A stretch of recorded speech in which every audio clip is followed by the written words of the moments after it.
English का जी ये पहला लेक्चर है। ठीक है। आपको पता है कि हमने जब SNGIT का पेपर हुआ था तो बहुत दिन रात हमने मेहनत की। हमारा पाकिस्तान स्टडी का जो है ना सब्जेक्ट चल रहा था, वो कंप्लीट किया हमने तकरीबन 3 वीक्स में। और जैसे ही SNGIT की डेट डिक्लेयर हुई हमने उसको स्टॉप कर दिया, और उसको स्टॉप करके हमने पास पेपर स्टार्ट कर दिए। ठीक है, 1 मंथ में हमने 2 से 3 मरतबा पास पेपर्स की रिवीजन की सब्जेक्ट वाइज।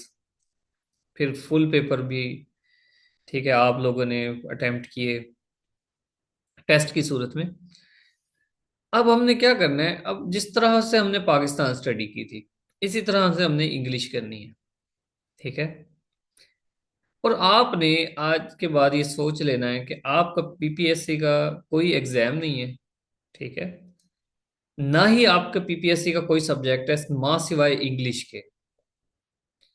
और 15 दिन में, ठीक है, आपने इस सब्जेक्ट को ऐसा करना है कि भाई ये PPSC के लेवल पर जो ना आपको कोई मात ना दे सके इंग्लिश में। आज सुबह मुझे एक चीज याद आ रही थी, मार्टिन ल्यूथर किंग के एक जो है ना सेंटेंसेस वो मशहूर हैं, आई हैव अ ड्रीम। ध्यान से मेरी बात को समझना सुनना, ठीक है, और नोट करते जाना रजिस्टर पर। वो कहता है कि आई हैव अ ड्रीम। उस वक्त सिविल राइट मूवमेंट उसने चलाई थी अमेरिका में, जब ब्लैक एंड वाइट को बहुत ज्यादा डिस्क्रिमिनेट किया जाता था। वो कहता था मेरा एक ख्वाब है, मेरा ख्वाब क्या है कि ये जो ब्लैक एंड वाइट, ये जो स्टूडेंट्स हैं, तलबा हैं, बच्चे, ये कभी हाथ पकड़कर स्कूल में आए। ठीक है, जात पात का कोई डिफरेंस ना हो। मेरा एक ख्वाब है कि जिस तरह जो वाइट हैं उनको जॉब्स मिलती हैं, ठीक है, उनको प्रेफरेंस दी जाती है, ये प्रेफरेंस खत्म हो जाए और ब्लैक को भी इक्वल इंपॉर्टेंस दी जाए उनके टैलेंट की बेस पर। वो कहता था आई हैव अ ड्रीम। तो आपने भी एक ड्रीम बनाना है। ठीक है, विद इन 15 डेज का आपने एक ड्रीम बनाना है। और उस ड्रीम में आपने क्या करना है, अब आपने चीजें लिखनी है कि मैं 15 दिन में, यानी कि 2 वीक्स, ये एफर्मेशन है। ठीक है, आप देखें, जो चीज आप सोचते हो वो ही हैपेंड होती है। दुनिया में बहुत सारी चीजें ज्यादातर मैक्सिमम हमारी थॉट पे चलती हैं। हमारा लाइफस्टाइल हमारी थॉट पे चलता है। लेकिन इश्यू ये होता है कि हमें अपनी थॉट्स पे बिलीव नहीं होता। लेकिन अगर हम अपनी थॉट्स पर बिलीव करना शुरू कर दें तो इर्द गिर्द वो चीजें होने लग जाती हैं जो हम सोचते हैं।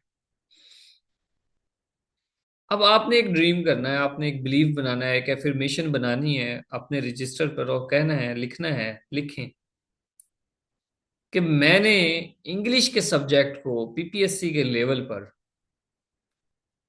ठीक है, 15 दिन में कंप्लीट करना है। लिखें, ठीक है, और इसको आपने ना डेली रिवाइज करना है। जब लेक्चर होने से पहले आपने सोचना है, आपकी थॉट्स में यही होना चाहिए, और कुछ कोई सिलेबस नहीं है। आप लिखें कि मैंने English grammar root level to high level पर करनी है। ठीक है, लिखें कि मैंने इंग्लिश ग्रामर को, जो भी रूल्स में इंग्लिश ग्रामर के पढ़ूं, मैं उसकी प्रैक्टिस करूंगा या करूंगी। ठीक है, आप लिखें कि मैं इंग्लिश के 150 सिनोनिम्स करूंगा या करूंगी। लिखें, मैंने इंग्लिश के 150 सिनोनिम करने हैं, एंटोनिम्स करने हैं। लिखें, आप लिखें कि मैंने इंग्लिश के 150 ईडियम्स करने हैं। इंग्लिश के, ठीक है, पॉइंट्स बनाते जाएं। मैंने इंग्लिश के तमाम जो active passive change of voice है, कंप्लीट उसके रूल्स को पढ़ना है, और एक एक रूल पर 5 सेंटेंस बनाने हैं। ये आपका अपने आप से वादा है। ठीक है, फिर लिखेंगे मैंने डायरेक्ट इनडायरेक्ट के तमाम रूल्स पढ़ने हैं। मैंने डायरेक्ट इनडायरेक्ट के तमाम रूल्स पढ़ने हैं और हर रूल पर 5 सेंटेंस बनाने हैं। मैंने 150 प्रपोजिशंस करनी है। मैंने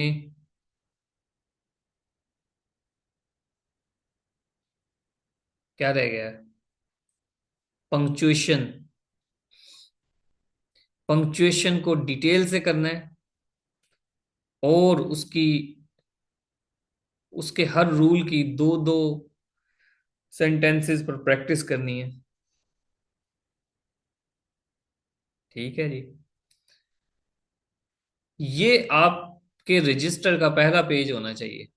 और जब ये 15 दिन गुजरे, ठीक है, तो आपने एनालिसिस करना है कि इसमें से कितना आपने कवर किया। एक लास्ट पॉइंट के, मैंने 6 साल के इंग्लिश के पेपर्स भी करने हैं। उसमें लिखें आउटस्टैंडिंग करने हैं।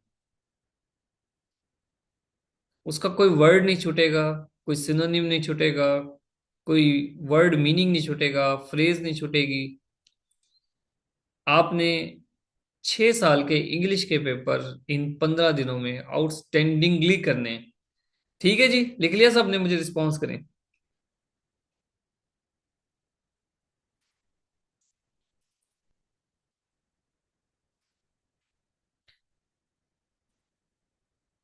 ओके, गुड, शाबाश। चलें, अब हम स्टार्ट करते हैं इंग्लिश ग्रामर को। और उसके बाद मैं आपको कोई असाइनमेंट दूंगा।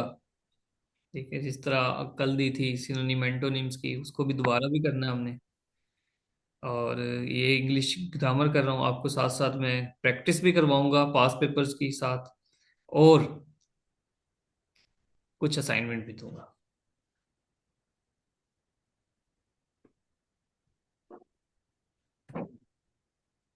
देखिए जी, ये है हमारी सिलेबस डिवीजन। मैंने कहा था कि इंग्लिश के 10 लेक्चर होंगे। उसमें से 3 लेक्चर ग्रामर के होंगे। इनको छोड़ दें, ये मैंने रफली बनाया था, इसको बाद में चेंज कर लेंगे। अच्छा, अब उसके बाद एक दिन में मैं preposition पढ़ाऊंगा आपको। एक दिन preposition पढ़ाऊंगा, वो जनरल होती हैं। और दूसरे दिन पास पेपर की जितनी preposition है वो आपके जिम्मे होंगी। लेक्चर नंबर 6 पे पंक्चुएशन। पंक्चुएशन पास पेपर में इतनी है नहीं, आपको एक दिन में पंक्चुएशन में कंप्लीट करवा दूंगा, कुछ प्रैक्टिस हो जाएगी। लेक्चर नंबर 7 है 8, एक दिन में मैं आपको चेंज ऑफ वॉइस करवाऊंगा। ठीक है, जितने भी रूल्स हैं। और अगले दिन उन रूल्स का टेस्ट होगा, एक एक सेंटेंस का, जिस तरह भी जो आपके जिम्मे होगा। और उससे अगले दिन आप इजी होंगे, आप सिर्फ पास पेपर्स, ठीक है, सिर्फ पास पेपर के एक्टिव पैसिव ढूंढेंगे, निकालेंगे, उनको देखेंगे, कोई नई सेंटेंस समझ आता। अच्छा, उनको निकाल के फिर आपने नोट्स भी बनाने, एक दिन में बनाए जा सकते हैं। ये काम डिवाइड कर दूंगा मैं, ठीक है। देन नरेशन के साथ भी हम ऐसा ही करेंगे। ठीक है, लेक्चर, एक लेक्चर होगा इसके रूल्स पर। अच्छा, फिर इसको अगले दिन दोबारा रिवाइज कर लेंगे, समझ लेंगे अगली क्लास में। और पास पेपर की जितनी भी नरेशन है, डायरेक्ट इनडायरेक्ट स्पीच जो होती है, उसको हम देख लेंगे। क्लियर हो गई बात? ओके, अब चलें। वर्ड से हमने स्टार्ट करना है जी। वर्ड, ठीक है, इंग्लिश में कोई भी एक वर्ड होता है जो लेटर्स से मिलकर बनता है। ठीक है, उसमें इमोशंस होते हैं, उसमें मूवमेंट होती है, इस तरह के। खैर, इतने लेवल पर नहीं जाता, लेकिन मुझे जाना पड़ा सिलेबल के लेवल पर। सिलेबल क्या है? एक प्रोनाउंसिएशन का यूनिट है। यानी कि आप किसी वर्ड को किस तरह से प्रोनाउंस करते हो, उसका तलफ्फुज क्या है, उसको कितना तोड़ते हो। ठीक है, तोड़ तोड़ के बोलना, हिज्जो करना। ठीक है, उसको सिलेबल कहते हैं, which can be part of are whole word. देखें, कुछ वर्ड ऐसे होते हैं जो सिर्फ वन सिलेबल होता है, जिस तरह एयर। अब मैंने स्मूथली बोल दिया ना एयर, कोई बात टूटा तो नहीं, वर्ड नहीं टूटा, एयर। लेकिन अगर मैं करूं वाटर, तो इसमें दो हैं, थोड़ा सा अगर स्लो बोलो, वाटर, वा और टर, दो चीजें हैं। तो ये क्या हुआ? तो इस ये क्या हुआ जनाब? ये दो सिलेबल्स हुए। ठीक है, इनको दो सिलेबल्स कहते हैं। देखें, आपके पास पेपर 2023 में एक क्वेश्चन है, what is the syllable structure of remember. वो कहता है रिमेंबर के सिलेबल स्ट्रक्चर क्या है। हाँ जी, मुझे आंसर करें जल्दी जल्दी से, एक्टिव रहना सबने, बताना कि इसका क्या आंसर है। अब यहां से देखें इसको, अगर ये सिलेबल क्या है, ये क्या बनेगा, रैम रैम एम बर, इस तरह बोलते हैं हम क्या, या री नहीं। बी। मैम बर। अच्छा, रेमएम बियर्ड, इस तरह भी नहीं बोलते। तो करेक्ट आंसर क्या हुआ, बी। बी, गुड, शाबाश। पास पेपर में है आपको तो, पास पेपर के तो रटे हुए हैं ना। मैंने क्या किया, जस्ट अरेंज किया और एक्सप्लेन किया उसको। ये स्लाइड आपने देख लेनी है, ठीक है, इनको देखना है अच्छी तरह गौर से।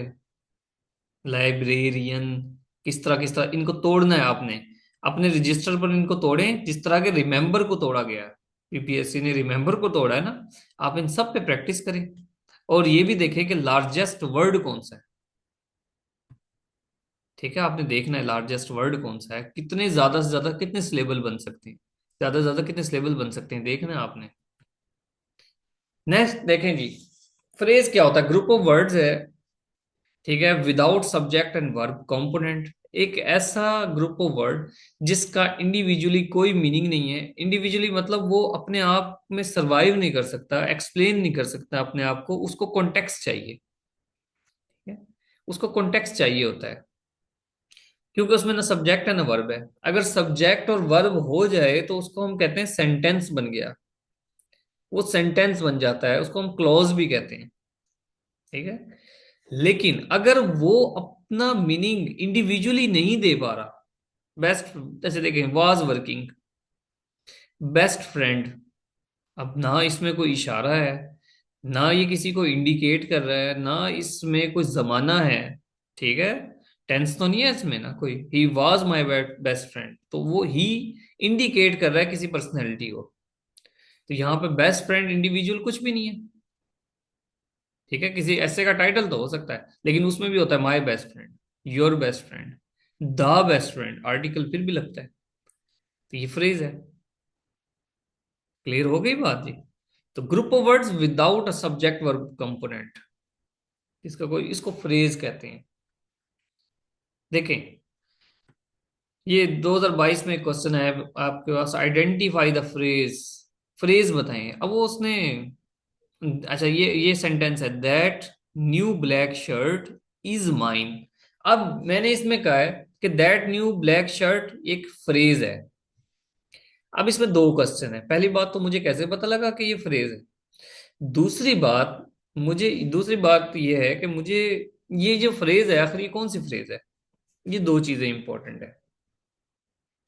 फ्रेज को मैं डिटेल से बताऊंगा जब हम पढ़ेंगे ना आगे, वर्ब पढ़ेंगे, नाउन, नाउन को डिटेल से पढ़ेंगे, एडजेक्टिव पढ़ेंगे, तो वहां पर हर किसी की अपनी अपनी फ्रेजेस हैं, एडवर्ब फ्रेज, नाउन फ्रेज, हर चीज की अपनी एक फ्रेज है।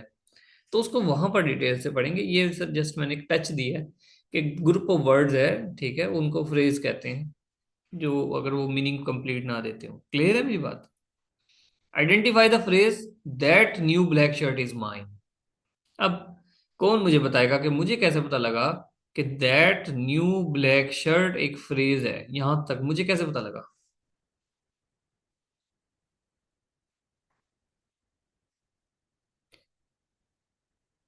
जी, सर इसमें सब्जेक्ट और सर वर्ब का एग्रीमेंट नहीं है। ये बताते खुद एक सब्जेक्ट है, इसको मतलब आप देखें ये ना, जो दैट है ये प्रोनाउन है, ठीक है, एज अ नाउन कह लें, प्रोनाउन है ना, मतलब that, that new black shirt. अब ये चूंकि नाउन है और ये बाकी भी इसी को सपोर्ट कर रहे हैं, तो इसको नाउन फ्रेज कहते हैं। अब नाउन फ्रेज हमेशा वर्ब से पहले होती है, ये वर्ब है इसका, इज जो है वो एज अ वर्ब काम कर रहा है, और mine as a object, as an object काम कर रहा है। तो वर्ब से पहले जितना भी हिस्सा है वो सारे का सारा क्या बन गया, नाउन फ्रेज, ठीक है, इसको नाउन फ्रेज कह देंगे। मजीद जब आगे एग्जांपल्स आती रहेंगी फिर आपको समझ आ जाएगी। अपोजिटिव फ्रेज भी होते हैं, और भी बहुत सारी फ्रेजेस होती हैं, सिर्फ अपोजिटिव जो कि पूछा ज्यादा तो मैंने इसको इंक्लूड कर लिया। इन्फॉर्म अबाउट नाउन एग्जिस्टेंस, किसी नाउन को साइलेंटली अगर हमें एक्सप्लेन करना हो, साइलेंटली थोड़ा सा ठहराव देकर, थोड़ा सा ना, मतलब हिडन करके अगर हमें उसको एक्सप्लेन करना हो, तो फिर हम अपोजिटिव फ्रेज यूज करते हैं। Mister Ali, comma, the owner of the factory called a meeting. यानी कि अब देखें इस कोमे को, अब ये क्यों हम पढ़ते हैं, बेसिकली क्यों चाहता है पीपीएससी, ये गवर्नमेंट क्यों चाहती है कि हम ये चीजें पढ़ें। देखें अभी खुदा न खास्ता आपका असिस्टेंट डायरेक्टर का अगर टेस्ट क्लियर हो जाता है, आप सीट पे बैठ के आप कहोगे कि यार ये तो मुझे लेटर की कोई समझ ही नहीं आ रही। लेकिन अगर आपने ये लेक्चर्स लिए होंगे, आप समझ जाओगे कि ऑनर ऑफ द फैक्ट्री और देन को में डाल के मिस्टर अली नहीं ऐड करना। आपने मिस्टर अली ऐड करके फिर the owner of the factory, इसको इसके साथ जोड़ रहे हैं। अब मैं एक बात करने लगा हूं, बड़े ध्यान से आपने बात समझनी है, बड़े ध्यान से। ये जो बुक रीडिंग करते होते हैं, बुक रीडिंग, तो बुक रीडिंग हम अगर हमें फास्ट बुक रीडिंग करनी हो ना, जब हमें फास्ट बुक रीडिंग करनी होती है, तो मैं क्या करता हूं कि मिस्टर अली कोमा, अब इसके बाद जो इंफॉर्मेशन है ना, ये वाली जो इंफॉर्मेशन है, ये इंफॉर्मेशन कोमे में इनक्लोज हो गई, इसका मतलब है कि ये इंपॉर्टेंट नहीं है, ये नॉन इसेंशियल इंफॉर्मेशन है। इसको आप रिमूव भी कर दोगे तो बात पूरी होगी। Mister Ali called a meeting just. अगर मिस्टर अली को मैं अंडरस्टैंड करता हूं, तो मुझे इस कॉमे में पढ़ने की जरूरत ही नहीं है कि ये क्या लिखा हुआ है। ऐसे बहुत बहुत लॉन्ग सेंटेंसेस भी ऐसे होते हैं जो इस तरह कॉमा में इनक्लोज कर दिए जाते हैं, ठीक है, एडिशनल इंफॉर्मेशन के तौर पे। चुनाचा वो पूरे पूरे पैराग्राफ का एक सेंटेंस बना दिया जाता है। आपने क्या करना है, आपने आइडेंटिफाई करना है कि यार ये सब्जेक्ट है और ये कनेक्ट किससे हो रहा है, इससे हो रहा है, तो आपने फौरन यहीं पर पहुंचना है। मेरी बात क्लियर हो गई है? Next time, Pakistan comma a hard country is located in South Asia. सवाल आएगा कि ये बताएं कि ये जो कोमे में है ना, हार्ड कंट्री, ये क्या है, फ्रेज है, कौन सी फ्रेज है, पॉजिटिव फ्रेज है। अच्छा, अगर करेक्शन आ जाए तो वो क्या, किस तरह सवाल आ सकता है, a hard country comma Pakistan comma one is located in South Asia, तो ये गलत हो जाएगा। ये बात क्लियर हो गई? यस बोला करो। Which comes immediately after the noun. Noun के फौरन बाद क्या आता है? Verb phrase, adjective phrase, adverb phrase. हाँ जी।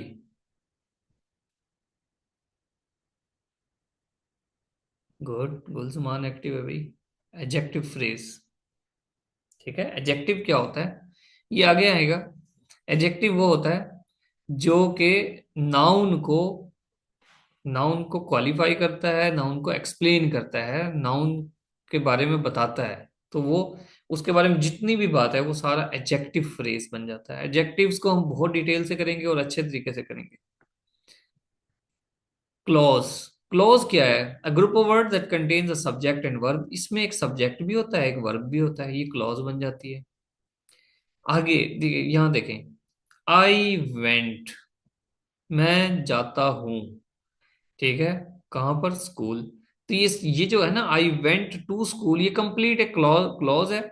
उसमें अगर सिंपल एक सब्जेक्ट और एक वर्ब भी हो तो भी है ना, फिर कोई इशू नहीं है, डिपेंडिंग ऑन कि वर्ब कौन सा है, ट्रांजिटिव है इंट्रांजिटिव है, ये भी हम आगे बढ़ेंगे। तो अगेन क्लॉज क्या है, एक मुकम्मल सेंटेंस वो क्लॉज कहते हैं। लेकिन होता यह है कि एक सेंटेंस तो वो तो दो दो क्लॉजेस पर भी मुश्तमिल होता है, तो सेंटेंस एक ही है, क्लॉज दो है। बाजू का क्लॉज एक है तो सेंटेंस भी एक है, लेकिन बाजू का तीन क्लॉजेस हैं एक सेंटेंस में, ऐसा भी हो सकता है। ठीक है जी। तो ये एक डिपेंडेंट क्लॉज है, एक इंडिपेंडेंट क्लॉज है। एक डिपेंड इंडिपेंडेंट क्लॉज कौन सी है, वो क्लॉज जो अपनी सेंस खुद दे दे, जो अपनी सेंस खुद देती है, वो इंडिविजुअली सरवाइव कर रही है, अपनी सेंस दे रही है, तो उसे क्या कहते हैं, इंडिपेंडेंट क्लॉज। अगर वो डिपेंड कर रही है पिछली वाली स्लाइड पर, पिछली वाली क्लॉज पर, एक क्लॉज दूसरी क्लॉज पर जब डिपेंड करती है तो उसको डिपेंडेंट क्लॉज कहते हैं, वो अपनी सेंस खुद नहीं देती। ध्यान से देखें, although I was not feeling well, I went to school. मैंने एक बात कही है कि डिपेंडेंट क्लॉज, इसमें लिखा हुआ है कि dependent clause does not make sense on its own, वो खुद से कोई सेंस नहीं देती इंडिविजुअली। फ्रेज के बारे में भी तो हमने ऐसे ही पढ़ा ना, कि वो इंडिविजुअली खुद कुछ भी नहीं है। तो डिपेंडेंट क्लॉज भी इंडिविजुअली सेंस नहीं देती। तो डिफरेंस क्या है, जल्दी से बताएं। सर इसमें सब्जेक्ट और वर्ब होगा। वेरी गुड, शाबाश। ये डिपेंडेंट क्लॉज है वो। इसमें देखें, although I was, I subject है, वाज वर्ब है इसमें। नहीं सॉरी, फीलिंग वर्ब है। ठीक है, वाज यहां पर हेल्पिंग वर्ब है। तो आई वॉज नॉट फीलिंग वेल। लेकिन अब ऑल दो, यहां तो बात है ना थोड़ी अधूरी रह गई। अगरचे, ठीक है, मैं आई वॉज नॉट फीलिंग वेल, मुझे कोई अच्छा महसूस नहीं हो रहा था। अब मैं यहाँ पे बात रुक करके चुप हो जाऊं। ठीक है, आप चार पांच दोस्त बैठे हो, तो आप कोई बड़ी इंटरेस्टिंग बात कर रहे हो, फिर आगे कहते हो यार मैं वहां पहुंच तो गया, अब चुप। इसका मतलब क्या है, बात अधूरी है। इंपॉर्टेंट चीज कुछ ना कुछ आगे होने वाली है। पहुंच तो गया, आपके अंदर क्यूरियोसिटी क्रिएट कर दी है इस चीज ने। पहुंच तो गया, उसके बाद क्या हुआ वो देखेंगे नेक्स्ट एपिसोड में। चलो नेक्स्ट एपिसोड निकालते हैं। अब मैं ये दोनों क्लास को एक साथ जोड़ रहा हूँ यहाँ पर। इस तरह यही इसमें भी एग्जाम्पल है, ये भी एग्जाम्पल है। एग्जाम्पल है, Ali is a good boy. Ali is a good boy who treats others well. Ali बड़ा अच्छा लड़का है, ठीक है, और दूसरों को बड़ा अच्छे से, ठीक है, लोगों से अच्छे से मिलता है। तो यहाँ पर क्या है, एक अब मुझे मुझे कौन बताएगा कि इसमें, मैं खुद जिससे पूछता हूँ वो बताए। सर ये जो स्टार्ट वाली है ना सर, ये इंडिपेंडेंट क्लॉज है, अच्छा। क्योंकि ये अली गुड बॉय। सर इसका कोई मीनिंग है? ये डिपेंड नहीं कर रही, हम वैसे भी कह सकते हैं कि इज अ गुड बॉय। हम्म। और सर ये हु के बाद जो है ना, ट्रीट्स अदर वेल, सर ये इंडिपेंडेंट है, इसका कोई मीनिंग नहीं है, मतलब इससे पहले कुछ और ऐड होना चाहिए। अच्छा, Ali is a good boy ये डिपेंडेंट है, और हु ट्रीट्स अदर वेल ये इंडिपेंडेंट है। सर जो Ali is a good boy ये इंडिपेंडेंट है। अच्छा, और हु ट्रीट्स अदर वेल ये। सर ये डिपेंडेंट है। ठीक है जी, गुड, शाबाश। और डिपेंडेंट किस पे है। सर इंडिपेंडेंट क्लॉज पे, पहले वाला जो सेंटेंस है वेरी उस पे। गुड। क्यों? क्यों? क्योंकि ये जो उसका प्रोनाउन है ना, हमें कैसे पता लगेगा हु कौन है। हु जुबैर भी तो हो सकता है, हु सोनिया भी तो हो सकती है। लेकिन हमें जो हमारे पास जो कि डिपेंड इंडिपेंडेंट क्लॉज है, तो वो बता रहा है यहाँ पर कि ये अली के लिए हु यूज हुआ है। बस यही वजह है कि ये वाली जो क्लॉज है, ये वाली ये डिपेंडेंट है, और ये ग्रीन कलर वाली ये इंडिपेंडेंट है। इंडिपेंडेंट, डिपेंडेंट, और दोनों के सब्जेक्ट्स भी हैं, ठीक है, और दोनों के वर्ब भी हैं। अच्छा, इसमें पहली वाली में तो वर्ब नहीं है, Ali is a good boy, इसमें तो वर्ब नहीं है ना।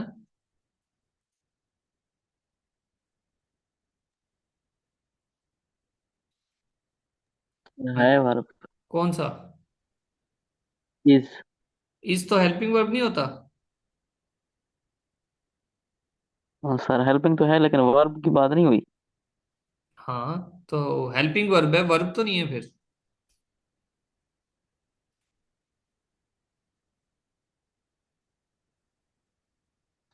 हाँ जी, सर फंस गए होना। हो। हाँ, इज एज अ वर्ब काम कर रहा है यहाँ पर, ठीक है, वो आगे हम पढ़ेंगे तो आपको समझ आएगी। बस ऐसे आपको थोड़ा मैं हिला रहा था कि ये क्या है। इज एक वर्ब भी है, इज एक वर्ब के तौर पे काम कर रहा है, हेल्पिंग वर्ब नहीं। नेक्स्ट चलते हैं जी, पार्ट्स ऑफ स्पीच। हाँ जी, 8 पार्ट्स ऑफ स्पीच हैं। Noun, pronoun, adjective, verb, adverb, preposition, conjunction, interjection. आज हम दो पढ़ेंगे, ठीक है, आज हम दो पढ़ेंगे, नाउन और प्रोनाउन। सबसे पहले नाउन देखें, ये भी पीपीएससी में क्वेश्चन आया हुआ है, मैंने इंक्लूड नहीं आ गया। पीपीएससी क्वेश्चन पूछता है, बताओ कितने पार्ट्स ऑफ स्पीच हैं। 8। ठीक है, ये एक एक चीज आपने नोट करनी है, कुछ भी पूछा जा सकता है। नाउन क्या है जी, नाउन बहुत इजी है, आपने बहुत मर्तबा पढ़ा है। आप जो चीजें नहीं पढ़ी हुई उन पर आपने ना गौर करना है। नाउन के एग्जाम्पल्स मैंने ऐड कर दिए हैं। पर्सन्स, प्लेस, थिंग्स, आइडियाज, कुछ भी नाउन, हर वो चीज जिसको आप पुकारते हो तो उसको कोई ना कोई नाम लेके पुकारते हो। तो वो कोई भी जो नाम है वो बेसिकली नाउन है। ठीक है, वो उसका नाम है, चाहे वो कीबोर्ड है, कंप्यूटर है, पेंसिल है, टीवी है। ठीक है जी, स्टार्स हैं। ये आपने यहाँ इस टेबल को रट्टा नहीं लगाना। जब प्लेस पढ़ो, दो तीन पढ़े, खुद से बनाओ, प्लेसेस बताओ। हाँ जी।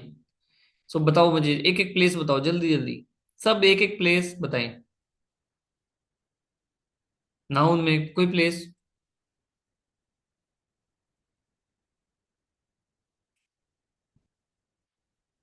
Lahore is a place, very good. School is a place, very good. Think, ideas बताओ, आइडियाज, ऑनेस्टी, फ्रेंडशिप और कैपिटलिज्म के अलावा आइडियाज। ये पता नहीं ऑनेस्टी को इसने कैसे आइडियाज में इंक्लूड किया, बहरहाल एब्स्ट्रैक्ट नाउन है ये। हाँ जी।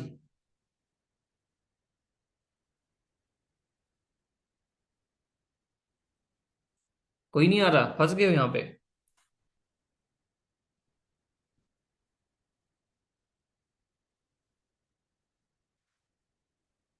चलें, सोच के लिखना है ये रजिस्टर पर और मुझे ना भेजना है आपने असाइनमेंट बना के। ठीक है, ये सब आपने अलग से तैयार करना है। ये इनके वर्ड्स के अलावा आप अपने रजिस्टर पे इनको नोट डाउन करोगे और अपनी तरफ से वर्ड्स बना के फिर मुझे आपने असाइनमेंट बना के भेजनी है। ठीक है, हर जुमला आपने अपना बना के भेजना है रजिस्टर पे। कोई जुमला स्लाइड वाला नहीं होना चाहिए, याद रखना।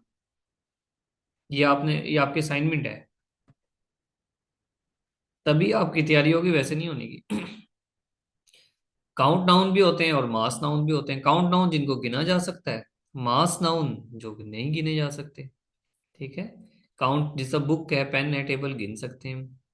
लेकिन आयरन, कितना आयरन है वो गिना नहीं जा सकता, वजन किया जा सकता है। पानी, चीनी, ठीक है, शुगर, मीट वगैरह, ये सब इनको काउंट नहीं किया जा सकता, नॉट काउंटेबल है, इनको मास नाउन कहते हैं। इसके अलावा और क्या है जी नाउन की काइंड्स?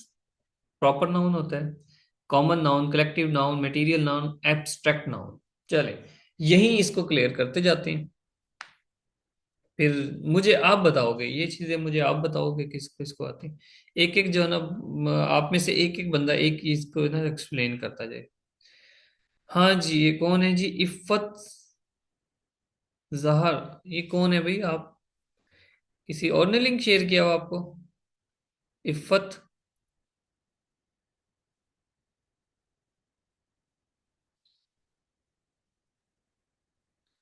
हाँ जी, सर इफ़। Old student. ओल्ड। इफ़ज़ारा। जी सर, इफ़ज़ारा। अच्छा, हाँ, इफ़त। अच्छा जी, कौन बताएगा मुझे कहाँ है वो सादिया? प्रॉपर नाउन बताओ जी, कौन बताएगा मुझे, जल्दी जल्दी। तीन चार एग्जांपल्स दो, टाइम जाएगी बगैर।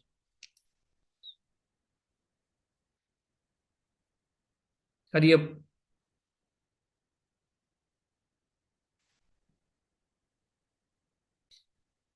सर प्रॉपर नाउन में जैसे आ जाती हैं कि किसी एग्जैक्ट नेम, जैसे अगर हम सिटी कहें तो वो कॉमन नाउन है, अगर हम लाहौर कह दें तो मतलब वो प्रॉपर नाउन है। हम्म।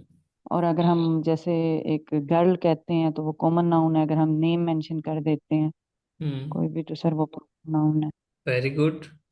अच्छा, सादिया ने दे दी example, Quran Pak proper noun है, वेरी गुड। अली बादशाही मस्जिद। इफ़त ज़ारा क्या कह रही हैं जी? Agra fort, very good. Punjab university, very good. Exact name Lahore, Asif light. Okay, collective noun बताएं मुझे जल्दी जल्दी। ये मुझे क्लियर हो गया, बताते जाएं मुझे। कलेक्टिव नाउन कौन कौन से, एग्जांपल्स देते जाएं। हाँ, गुड। कलेक्टिव नाउन मतलब एक नाउन है, उसके अंदर बहुत सारे पर्सन्स इंक्लूड हो जाते हैं तो कलेक्टिव बन गया। Team, very good. Army, very good. Herd, very good. जबरदस्त। Okay, material noun. Material noun, gold, iron, शाबाश, शाबाश। Okay, abstract noun, abstract noun.